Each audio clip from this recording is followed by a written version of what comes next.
Bonjour à tous, bonjour pour cette nouvelle session de notre CNIL Cookie Countdown, notre rendez-vous hebdomadaire pour préparer la mise en place des recommandations CNIL.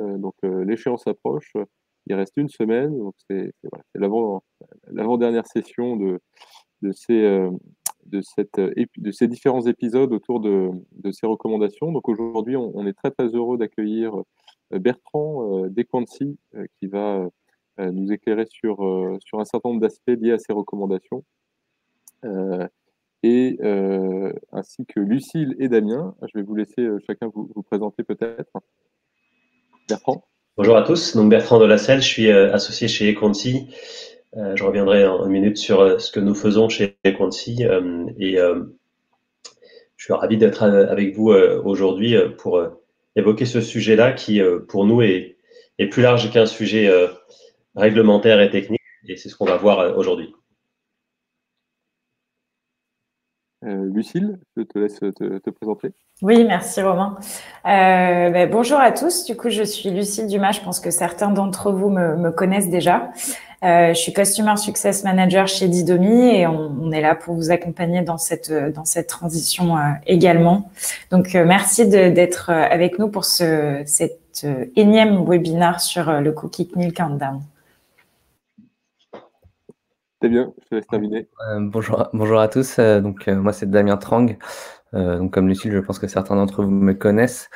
Je suis Technical Account Manager chez Didomi merci à tous d'être présents aujourd'hui.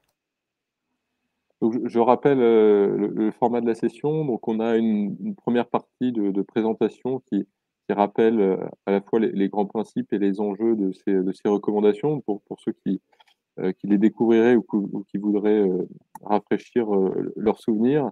Et c'est un peu l'objet de cette session. On ouvre surtout le champ aux questions. Et donc, dans une deuxième partie, on répondra à toutes les questions que vous vous posez.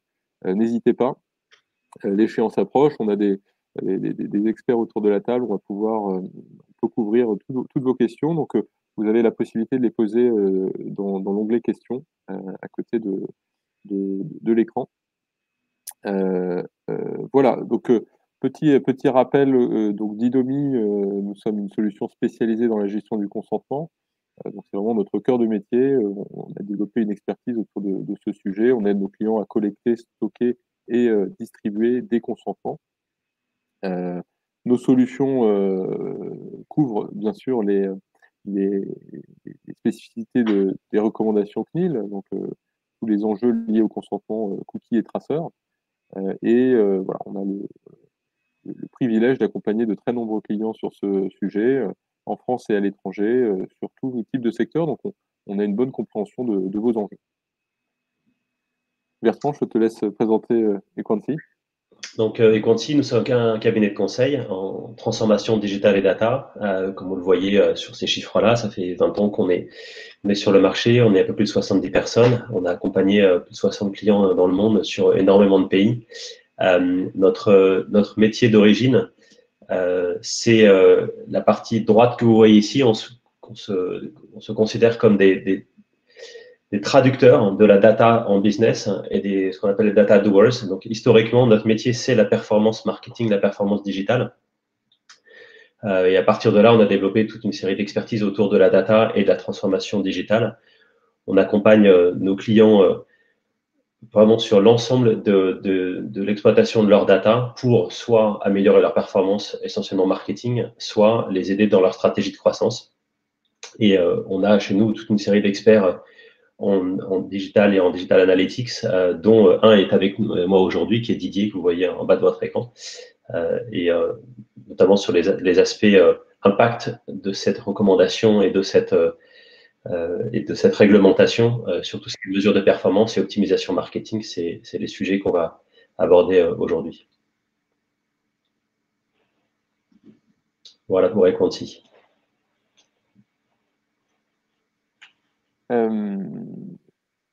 Du coup, petite mise en contexte pour que tout le monde ait bien en tête les enjeux autour de ces recommandations. Elles ne viennent pas de nulle part, elles viennent je pense, d'une longue dégradation de la confiance des utilisateurs dans dans l'usage de leurs données personnelles sur les canaux digitaux.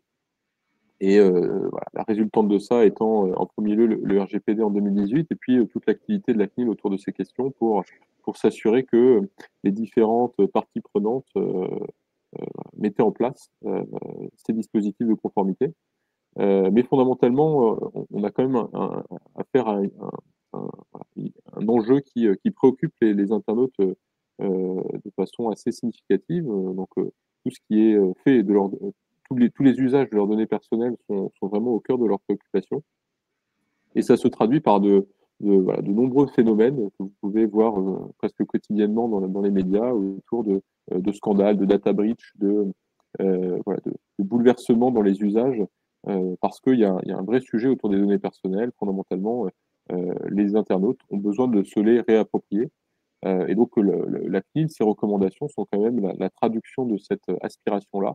Je pense qu'en tant que marque, en tant qu'éditeur, il faut avoir en tête ces enjeux dans la mise en place de ces recommandations parce que, voilà, au-delà des aspects de conformité, c'est également quelque chose qui va avoir un impact sur votre relation avec vos clients, vos utilisateurs.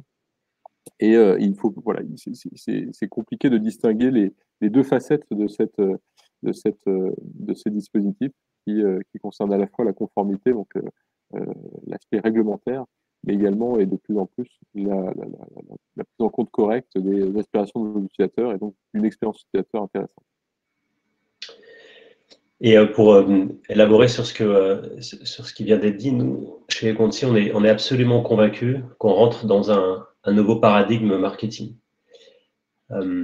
Ça fait 15 ans qu'on parle de marketing de permission. Ça fait, je crois, une dizaine d'années que le livre de Seth Godin est sorti. Mais de fait, en fait, on n'y est toujours pas. C'est-à-dire qu'on est dans un marketing encore d'interruption. Globalement, on continue d'interrompre vos vidéos quand vous avez envie de regarder des vidéos, si vous n'avez pas de compte premium. On continue d'interrompre votre musique. Et Spotify vient d'annoncer qu'ils allaient faire beaucoup plus de pubs qu'avant. On continue d'interrompre vos films et votre navigation avec des bannières de retargeting qui sont encore aujourd'hui, globalement, pas très subtiles. Mais tout ce qui se passe aujourd'hui, cette réglementation et cette perte de confiance dont on vient de parler, elle amène sans doute une accélération de la transition vers un marketing de permission. Un marketing où vraiment, uniquement si on l'a souhaité, demandé, activement accepté, on va être d'accord pour que les marques utilisent nos données pour en faire des actions marketing. Si vous ajoutez à ça le fait que la privacy est devenue quelque chose qui passe de une réglementation, une conformité minimum à une valeur de marque. Pour ceux d'entre vous qui l'ont pas vu, je vous encourage à aller voir cette vidéo sur la privacy autour de l'iPhone. Apple est en train de transformer le respect de la vie privée en différenciateur de marque par rapport à d'autres acteurs. Et toutes les marques doivent se poser cette question-là. Est-ce que pour moi, le respect de la vie privée, c'est juste une mention de préférence pas forcément compréhensible sur mes plateformes digitales, ou est-ce que j'en fais quelque chose qui est un vrai discours de marque et un différenciateur? Parce que l'un pour plus l'autre, la permission et le respect de la vie privée, de la privacy, c'est un générateur de confiance de marque. Donc nous, ce qu'on voit aujourd'hui, c'est que ce sujet de la conformité est en train de tirer des sujets beaucoup plus larges qui sont autour de la stratégie marketing. Est-ce que je reste dans l'interruption ou est-ce que je me dirige vers la permission? Autour des discussions autour de le respect de la vie privée dans mes valeurs de marque, et tout ça pour gagner ou garder de la confiance.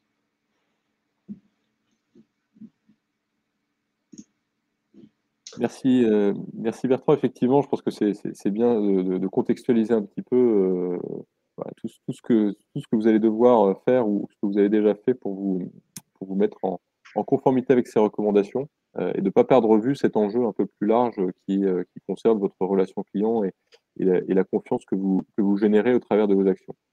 Cela dit, donc ces recommandations ont un impact certain sur vos activités, pour certains sur votre business, et donc on va quand même passer en revue ces différents éléments de façon à ce que vous ayez tous les idées claires sur ce que sont ces recommandations et surtout quels sont les impacts à prévoir et comment évaluer ces impacts pour vos business. Donc, pour rappel, de quoi on parle? On parle de consentement. La notion de consentement est un objet juridique très très clairement défini aujourd'hui. Donc ça, c'est la définition au sens du RGPD, avec donc l'idée qu'un consentement doit être libre, spécifique, éclairé et univoque. Et dans le cas qui nous occupe aujourd'hui, la CNIL a caractérisé au travers de ces lignes directrices, puis des recommandations qui déclinent de façon pratique ces lignes directrices, la façon dont ce consentement doit être recueilli pour une catégorie de données personnelles assez particulière, les traceurs. Et donc, du point de vue juridique, ce qui se noue aujourd'hui, c'est l'articulation du RGPD avec un texte un peu plus ancien, la directive e-privacy. Ça, c'est la partie juridique. Je dirais tout ça se décline de façon très concrète en termes d'UX, d'UI, d'information, de parcours de consentement sur vos sites et vos applications mobiles. Et donc, on va essayer de voir un petit peu que disent ces recommandations et comment les mettre en place de votre côté.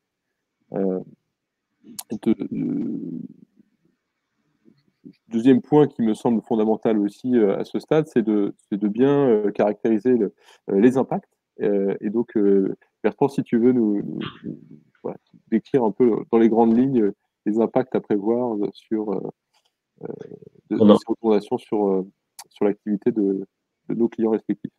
Alors, les recommandations conduisent à demander un consentement de manière bien plus explicite, éclairée qu'avant. Et donc, sans surprise, on a une chute du consentement. Et donc, on voit 4 principaux impacts. L'optimisation de la performance. Il y a un nouveau périmètre de mesure. On n'aurait plus 100%, 90% de votre audience qui sera mesurée et mesurable. Ça dépend des taux d'acceptation. Du coup, l'analyse des sources de trafic va être impactée. Elle va être beaucoup plus complexe à analyser. Deuxième impact, tous les sujets autour de la personnalisation de l'expérience digitale. Il y a de nombreux cas d'usage qui sont rendus impossibles par l'absence de consentement sur certains des trackers. Le troisième sujet, c'est l'attribution. Les chemins de conversion, tout l'écosystème de rémunération à la performance de tous les acteurs, on va dire AdTech, sont bouleversés par le fait que voilà, la mesure de l'attribution est beaucoup plus complexe sans tous les consentements divers et variés sur tous les trackers. Et enfin, c'est plus pour les agences médias, l'activation média est chamboulée. On passe d'une connaissance du comportement à une connaissance du contexte. Et ça change pas mal la manière de fonctionner de certaines activations médias. Il y aura beaucoup moins de first-party data. La réconciliation entre les data online et offline, qui était un des grands sujets de ces dernières années, du coup, se fait beaucoup moins facilement. Donc, il faut inventer toute une série d'autres manières de faire ces choses-là. Ça ne veut pas dire qu'elles sont plus faisables, ces quatre choses-là, mais ça change la manière de faire. On va dire qu'avant, c'était le Far West et tout était possible, souvent à l'insu de nos internautes. Maintenant, il va falloir faire les choses de manière un peu différente sur ces 4 aspects.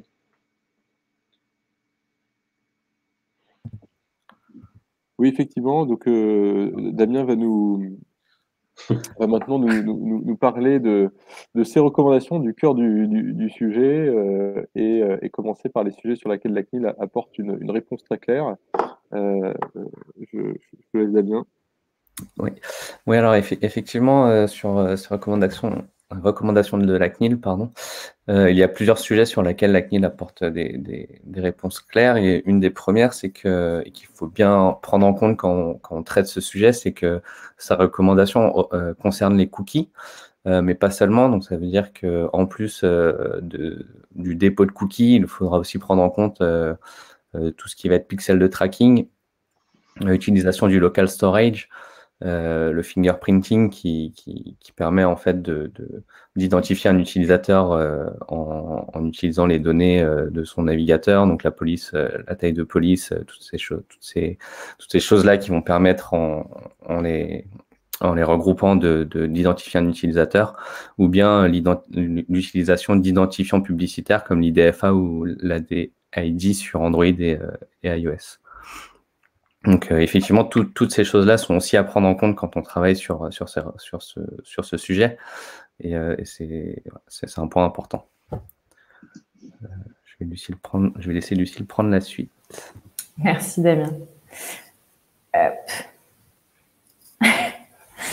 Merci. Donc, on a choisi de vous présenter quelques exemples de nos clients qui ont des implémentations un petit peu différentes. Il est possible que vous n'ayez pas les mêmes bannières si vous rendiez sur les sites actuellement parce que tout le monde est un peu en période de test.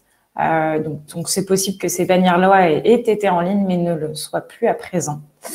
En premier, vous avez ici l'exemple du Parisien qui a une implémentation donc, qui est assez standard avec les choix donc, de gérer mes choix, de tout refuser ou de tout accepter. Donc ici, l'utilisateur peut donc librement accepter, refuser ou bien il peut affiner ses choix.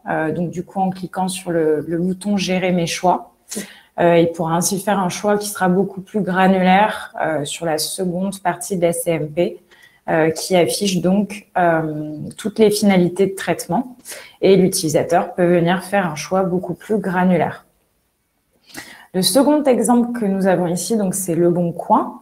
Ici, il utilise également donc le bouton refuser au même niveau donc le bouton ici c'est j'ai compris donc le texte est un petit peu différent mais le bouton est de la même taille, la police est la même, il n'y a pas un endroit où l'on a plus envie de cliquer que l'autre. Et vous avez aussi donc le troisième exemple qui est donc ici Symbiosis qui utilise aussi un format pop-in. Par contre, ici, vous pouvez voir donc en haut à droite qu'il y a aussi une croix de fermeture. Donc en haut à droite de la fenêtre de consentement, comme on peut le voir ici. Cette croix, elle permet donc de reculer le moment de recueil du consentement. Donc la bannière peut ainsi être reproposée à l'utilisateur lorsqu'il revient sur ce site web. Sachant bien sûr que lorsque l'utilisateur clique sur la croix, il n'y a aucun dépôt de traceur qui est censé être donc déposé sur le terminal de l'utilisateur.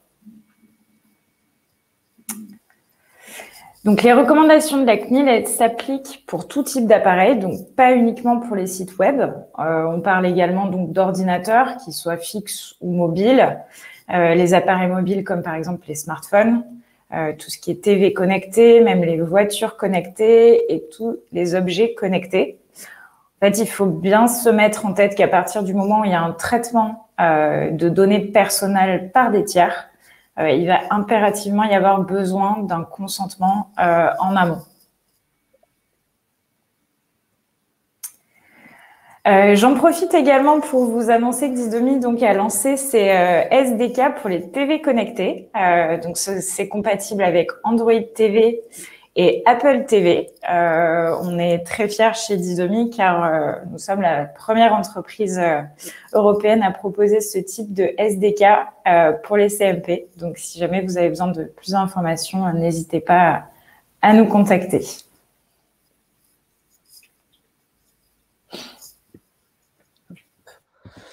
Oui, je vais prendre la suite. Alors sur les recommandations de la CNIL, pour en revenir un peu sur ce sujet, il y a plusieurs choses sur lesquelles effectivement la CNIL est assez claire. Donc il faut dans tous les cas permettre à l'utilisateur d'accepter ou de refuser au même niveau. Donc ici au premier niveau de la CMP. La poursuite de la navigation ou le scroll ne sont plus considérés comme une expression valide du consentement. Donc c'était déjà le cas avant, mais ça fait jamais de mal de le rappeler. Il y a aussi donc la volonté d'afficher maintenant la liste des partenaires avec lesquels vous travaillez et qui vont récolter des données personnelles et faire des traitements sur ces données personnelles. Et donc ça c'est quelque chose qu'il faudra aussi ajouter à votre CMP. Pour la preuve de consentement, donc ça c'est un sujet sur lequel beaucoup de monde se pose des questions. Donc effectivement, lorsqu'il y a un contrôle de la CNIL, le plus important c'est de pouvoir prouver que le système mis en place permet de récolter correctement le consentement et que le traitement des données est bien respecté selon le consentement de l'utilisateur. Donc pour ça, il y a possibilité de faire des captures d'écran vidéo, de montrer des configurations qui ont été mises en place à la date où la CNIL vous demande de fournir ces preuves. Et en plus de ça, donc la durée de conservation maintenant du consentement passe de 6 mois. Donc ça, c'est une recommandation de la CNIL qui appréciera donc ce délai au cas par cas.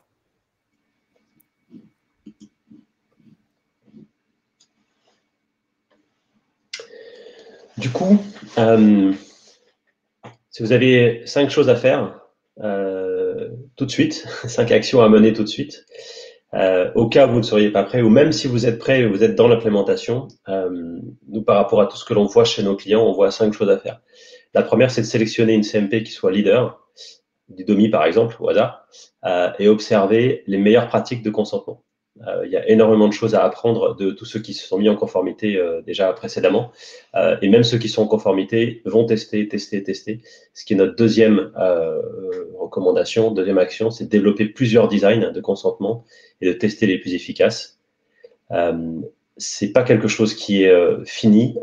Les choses vont évoluer, les manières la compréhension des internautes va de toute façon évoluer, des différentes choses qu'on leur propose. Donc ce n'est que le début.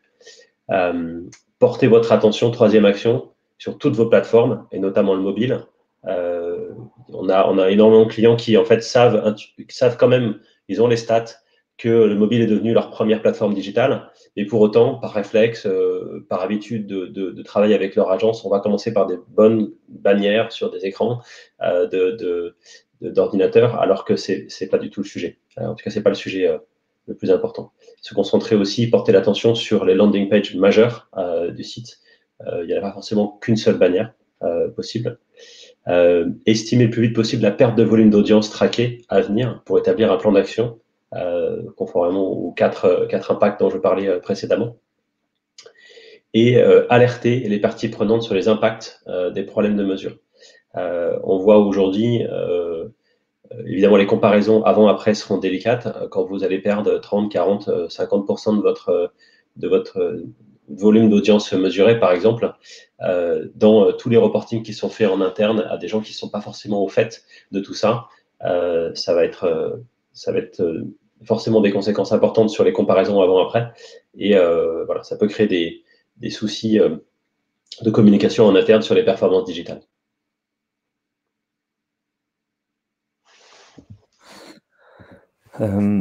Pour continuer, donc on a donc sur ces recommandations CNIL, effectivement, on a aussi des sujets qui restent encore un peu flous.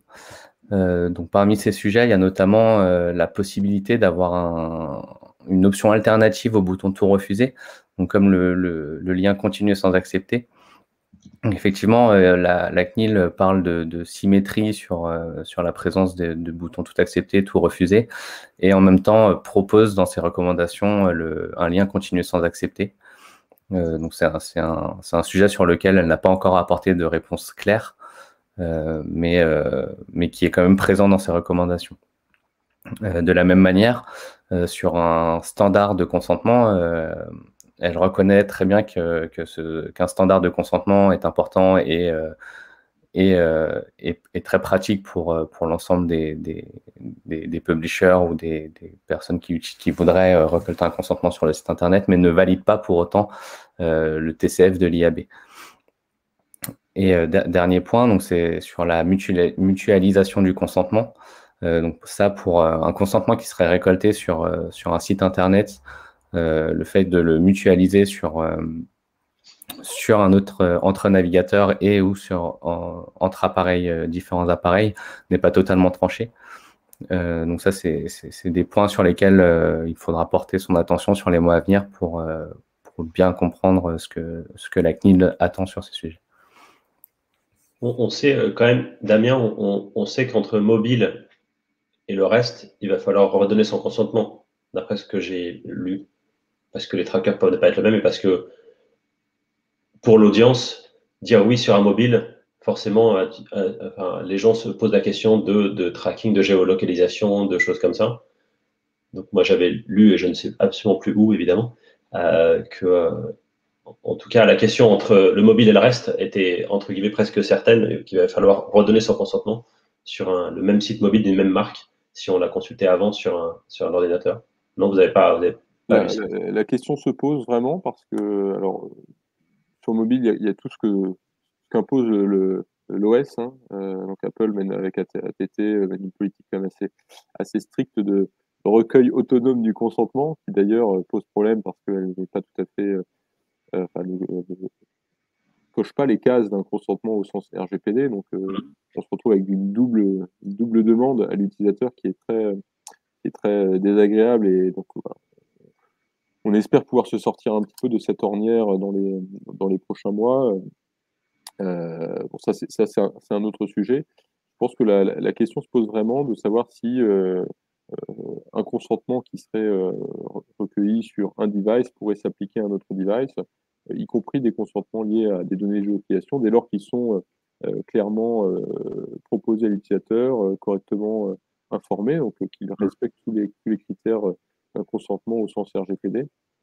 Il n'y a pas de raison a priori, notamment juridique, de ne pas pouvoir le faire. Et ça me semble être quand même un point important parce que on parle de consentement sur téléconnecté dans sa voiture. En réalité, comme tu l'as très bien dit au début, à chaque fois, ce sont des interruptions. Et donc la question est plutôt est-ce que ça serait pas plus intéressant du point de vue de la fatigue du consentement, du point de vue aussi du côté éclairé et spécifique, de le poser au bon moment, à un moment où c'est approprié, sur un écran qui permet de communiquer tout un ensemble d'informations, de la naviguer correctement, plutôt que de le faire forcément sur un petit écran en urgence, avec une capacité à fournir de l'information qui soit plus limitée. Donc c'est en ça qu'on a quand même du flou. Je pense que c'est là où voilà, en termes d'expérience utilisateur, on peut se poser des questions. Et en tout cas, juridiquement, la question n'est pas exclue par la CNIL dans ses recommandations. Donc on a tout à fait cette piste de réflexion-là à ce stade.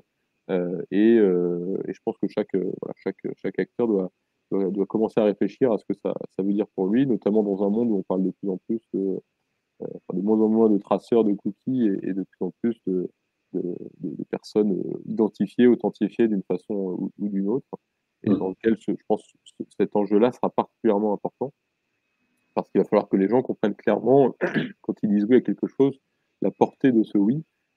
Et donc, ça rejoint cette question de la mutualisation du consentement au sens large entre différents sites, pour un même groupe, entre différents appareils, etc.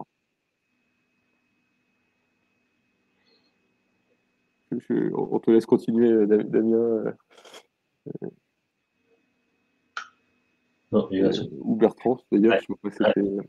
En fait, on l'a bien compris, hein, c'est un sujet réglementaire, c'est un sujet technique, et comme je le disais au début, c'est aussi un sujet, c'est un enjeu marketing, c'est un enjeu de marque qui va bien au-delà de ce qu'on a vu aujourd'hui et du consentement, parce que quand vous donnez votre consentement, du coup vous donnez permission à la marque de faire tout un tas de choses avec vos données, de fait de vous parler ou de vous reparler. Ça amène un engagement vis-à-vis de cette marque, dans les deux sens du terme, hein. Engagement au sens anglais, c'est-à-dire je suis en relation avec quelqu'un et je vais essayer de lui vendre quelque chose, de l'attirer à mes produits et à mes services. Et au sens engagement, au sens plutôt français du terme, c'est-à-dire je m'engage à faire ce que j'ai écrit quand vous m'avez donné votre consentement et donc la permission de vous parler ou d'utiliser vos données. Et donc, on est dans ce moment un peu particulier où nous, chez Conti, on a vraiment toutes ces discussions avec nos clients qui sont très, très techniques, réglementaires, et donc très, très court terme aujourd'hui sur les maintenant 6 jours qui nous restent avant le Big Bang, et en même temps à se dire que comme c'est le début et que même ce consentement pourra évoluer, ensuite il va falloir dire aux clients, à tous les internautes, de pouvoir aller gérer leurs préférences de communication, donc plus loin qu'un consentement à un instant T, mais un consentement donné de manière régulière, repris, redonné, suivant les canaux, suivant les messages, donc tout ce qui se gère à travers une plateforme de préférence, tout ça, ça constitue une promesse data.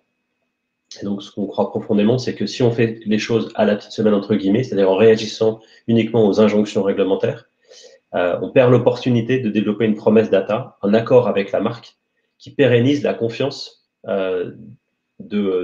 qu'on crée avec les internautes, avec votre prospect ou votre client, la confiance qui a été créée et générée par le fait qu'il vous a donné son consentement et vous avez donc permission d'engager avec lui. Et donc, on croit profondément, et on le voit aujourd'hui chez certains de nos clients, que c'est le moment de se poser ces questions-là et d'avoir une stratégie de consentement liée sur le long terme, liée à la promesse data, et donc au point que j'évoquais tout à l'heure, de dire en tant que marque, où mettez-vous le respect de la vie privée, où mettez-vous cette promesse que vous voulez faire? Est-ce que c'est un différenciant ou est-ce que c'est quelque chose où vous voulez juste respecter le minimum de votre industrie? C'est vraiment des questions à se poser. C'est pas l'urgence dans les 5 jours qui viennent, c'est clair, mais peut-être le 6e jour, à partir du 1er avril, il faudra vraiment se poser cette question-là. Oui, je pense que c'est vrai que c'est important de replacer ça dans une perspective un peu plus longue. Donc c'est vrai que là, on touche un peu à l'urgence, mais en réalité, vu l'étendue des impacts, ce sont des bouleversements assez importants pour les organisations. Je pense que avoir dans un coin de l'esprit une stratégie de long terme qui permette de reprendre la main sur ces sujets, notamment de ne pas subir un impact réglementaire éventuel, et aussi de réfléchir au sens de tout ça, qui est quand même au fond de redonner du contrôle à l'internaute, de redonner du contrôle à vos clients sur leurs données personnelles. Je pense que c'est comme ça, effectivement, que tout le monde pourra se sortir par le haut de ces nombreuses règles qui sont imposées au cours du temps depuis 2018. Je pense que ça fera office de conclusion pour cette petite présentation. Donc, on aura d'autres sessions sur le sujet, une la semaine prochaine, si ça vous intéresse. Et on peut ouvrir les questions. Donc, n'hésitez pas à les poser. Il y a pas mal de thèmes qu'on n'a pas abordés, qui sont généralement aussi assez demandés. L'exemption de consentement, la question de l'A/B testing, voilà, les modalités de design sur vos notices de consentement. Donc, si un de ces sujets vous intéresse, n'hésitez pas à nous faire signe pour qu'on puisse l'évoquer. Et avant ça, je remercie Equancy, Bertrand et Didier de s'être rejoints à nous aujourd'hui pour cette session. On a aussi pas mal de contenu qui a été bien sûr publié sur ces différents sujets, sur les best practices, sur voilà, un menu de tout ce qu'il faut faire et de tout ce qu'il faut avoir à l'esprit pour se mettre en conformité. Donc n'hésitez pas non plus, on propose beaucoup de ressources sur le site de Didomi si vous souhaitez creuser ces différents sujets.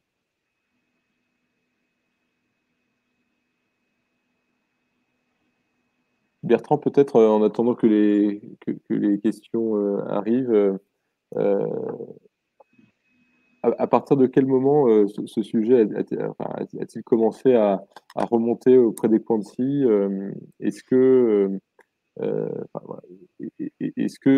en fait tous ces questionnements autour du sens que prend le marketing en général chez les marques que vous accompagnez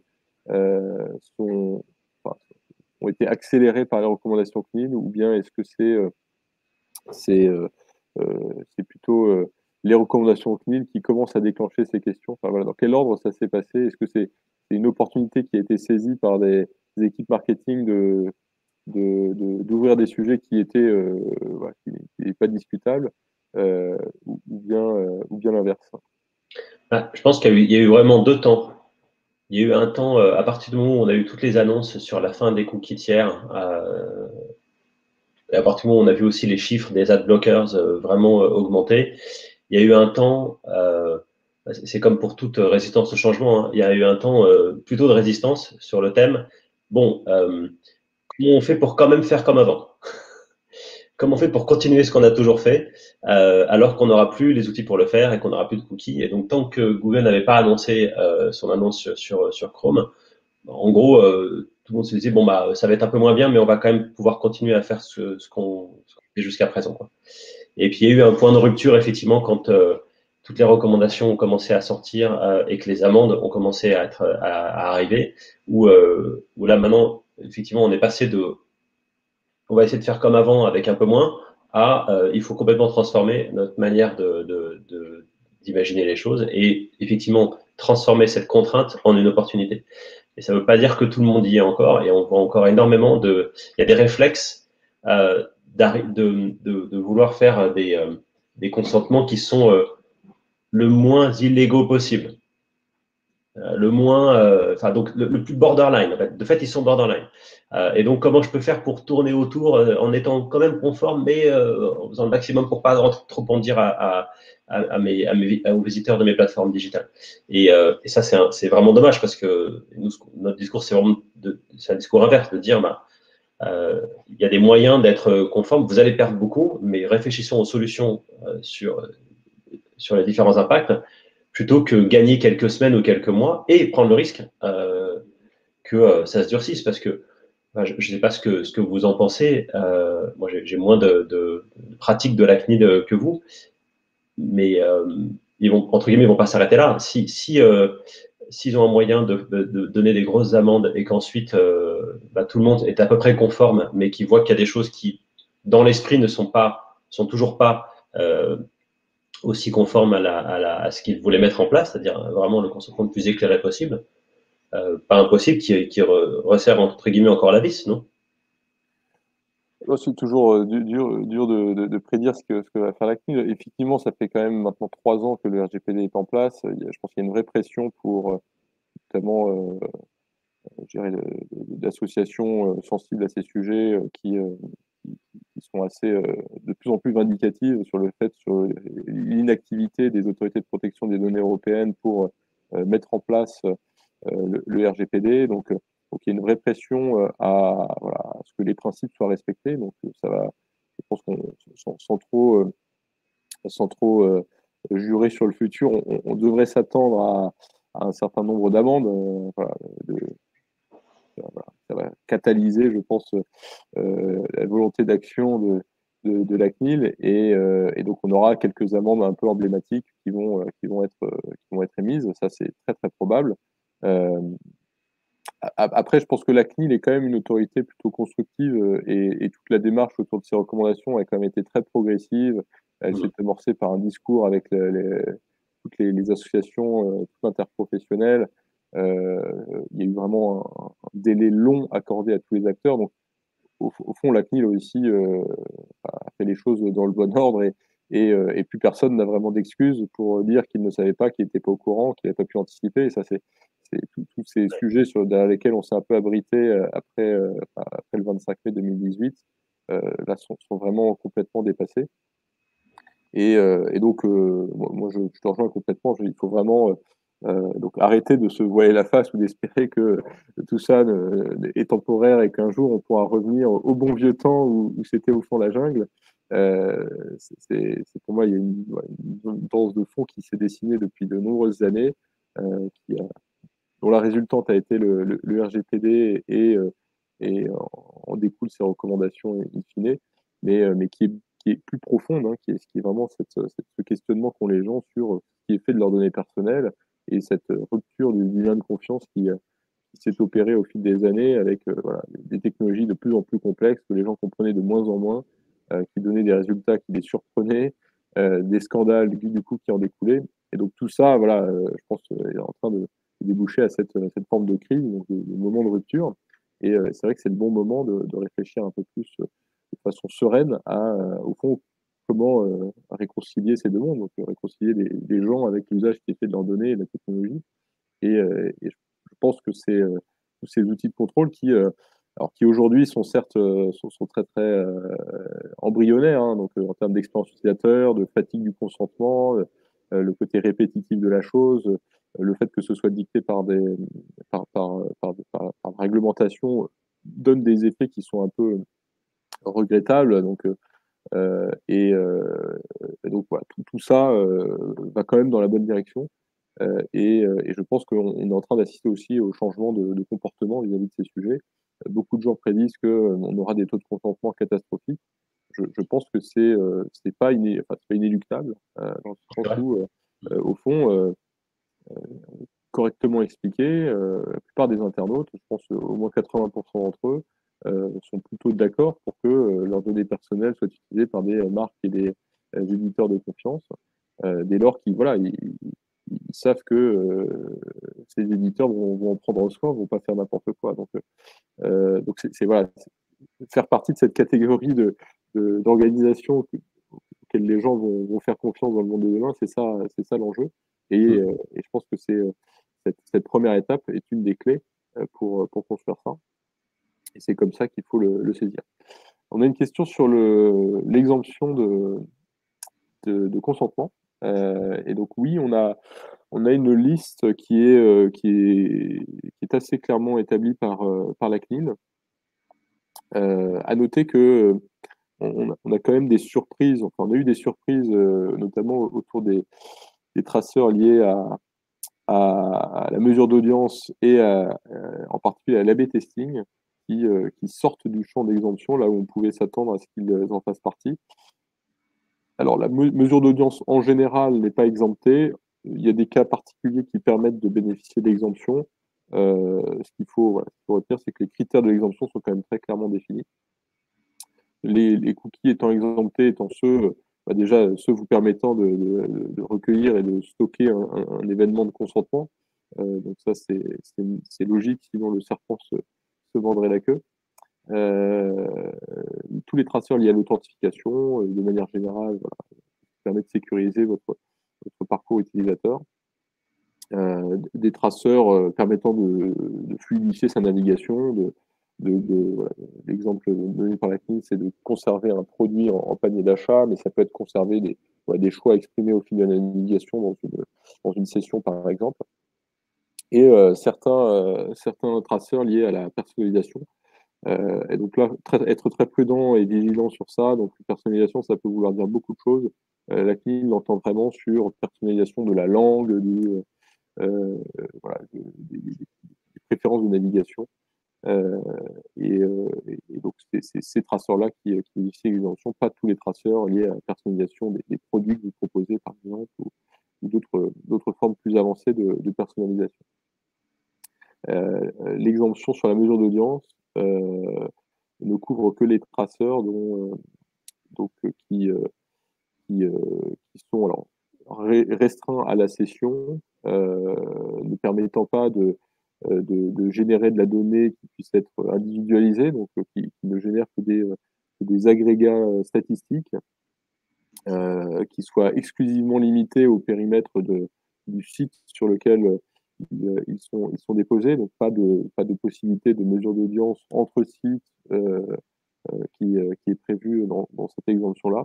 Donc vraiment le prendre avec beaucoup de précautions et notamment tous les utilisateurs de Google Analytics, être particulièrement vigilant parce que Google Analytics par défaut ne permet pas de bénéficier de l'exemption. Il y a un vrai travail à faire de ce côté-là pour en bénéficier. Donc faites-vous accompagner. Il y a pas mal de ressources qui ont été publiées sur ce sujet aussi, donc n'hésitez pas si vous voulez creuser cette question.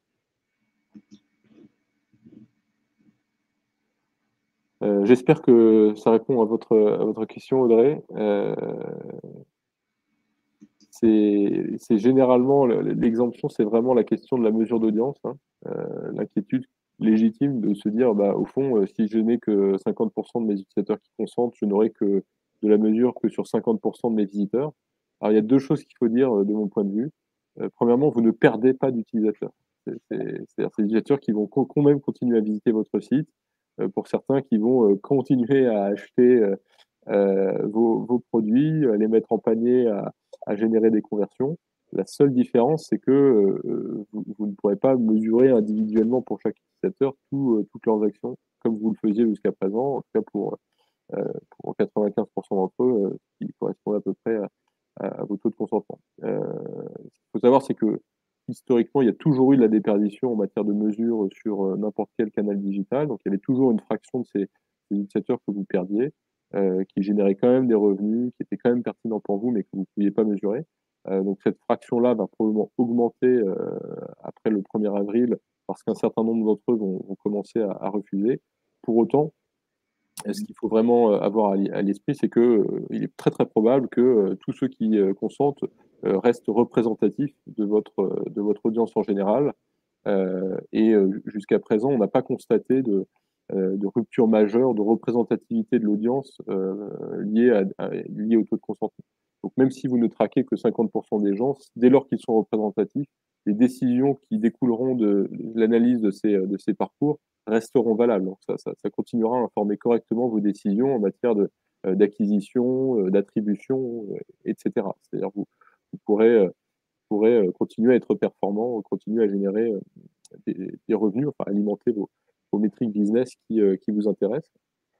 C'est juste que voilà, cette analyse se portera sur une partie plus faible de l'audience. Le deuxième point qui me semble aussi important de ce côté-là, c'est le lien entre consentement et vos revenus, qui est pas forcément celui qu'on croit. C'est pas parce que quelqu'un vous a dit oui qu'il va finir par acheter, et c'est pas parce que quelqu'un vous a dit non qu'il ne va pas acheter non plus.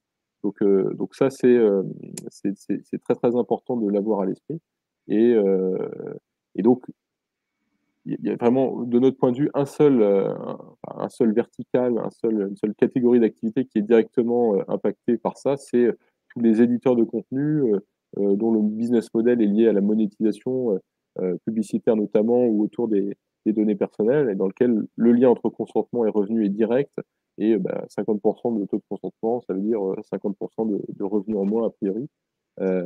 Et donc voilà, dans ce cas-là, qui est vraiment très spécifique, qui ne concerne pas la plupart des marques et des organisations, le lien entre taux de consentement et revenus est très significatif. Pour les autres, je pense qu'on est encore dans une phase exploratoire. Il est très probable qu'on se rende compte qu'en fait, rien ne va changer. Les gens, enfin, vous aurez toujours des aussi bons résultats, peut-être même de meilleurs, parce que certains internautes vous seront gré de respecter leur choix et de ne pas les forcer à divulguer trop d'informations personnelles uniquement dans l'optique de consommer vos services ou vos produits. Et donc voilà, donc ça peut, on peut même imaginer des résultats bénéfiques de cette transition. Tout ça étant voilà, des sujets qui vont aussi évoluer au gré des comportements des utilisateurs. On verra où est-ce qu'on atterrit in fine dans quelques mois en termes de taux de consentement, mais en tout cas, il y a des vraies mesures à prendre pour optimiser ces taux de consentement qui sont efficaces, qui sont respectueuses des principes établis par la CNIL et qui permettent vraiment d'aller très loin en matière de customisation de votre expérience de consentement.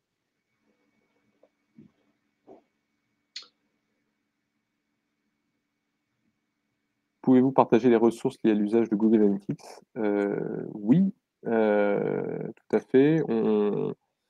Ce qu'il faut aussi dire, c'est que Google travaille sur ce qu'on appelle le Google Consent Mode, l'idée de partager de façon très très simple avec Google Analytics le statut de consentement de l'utilisateur, ce qui indique clairement que voilà, Google aussi s'attaque à ce sujet et va certainement, dans un futur proche, simplifier la vie de ses clients en la matière.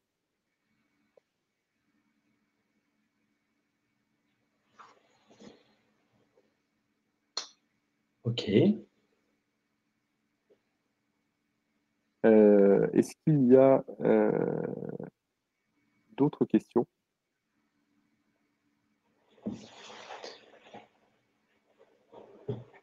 Non. Et bien, je vais donc conclure. Merci à tous de votre participation. Donc voilà, une semaine avant l'échéance, c'est le moment de se mobiliser. N'hésitez pas, effectivement, si vous avez des questions ultérieures, à consulter les équipes des Quanti ou de Didomi pour vous accompagner. Et merci beaucoup Bertrand, merci Didier, merci Damien et Lucille pour cette session. Merci à tous et puis bonne journée. Bonne journée. Bonne journée à tous. Bonne journée.